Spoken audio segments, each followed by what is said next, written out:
বন্ধুরা প্রায় দুপুর 3টে বাজে।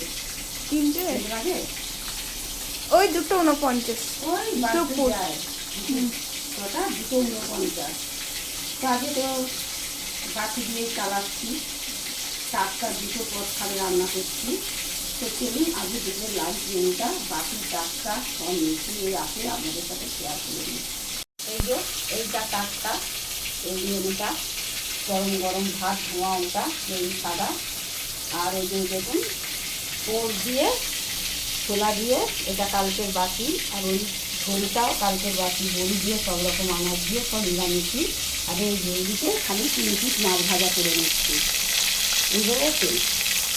আবার তেল ফুটতে এলো বন্ধুরা, এই পোড়া নিয়ে তো গেলছি, আবার ফুটছি কী জানি আমি, কাটতে গেলে এই বটিতে আনা হাত কাটি, আর রান্না করতে গেলে তুলবই যে কোনো প্রকারে, জানি না বন্ধুরা। এই আগুনে আমার হচ্ছে মনে হয় মৃত্যুর কারণ, হয়তো কোনোদিন হবে। এই আগুনেই আমার সব কিছু যা হয়, এই যে ঠিক আছে। তো যাই হোক বন্ধুরা, এই ছিল আমাদের আজকে দুপুরে লাঞ্চ মেনু, দেখতে গেলেন। তো দেখুন বন্ধুরা, টাটা, আমরা সকলে ভালো থাকুন, সুস্থ থাকুন, অবশ্যই সাবধানে থাকুন। আর যারা যারা এখনও দুপুরের খাবার খেতে বাকি রাখেন তারা চটচট করে খেয়ে নিন। টাটা বন্ধুরা।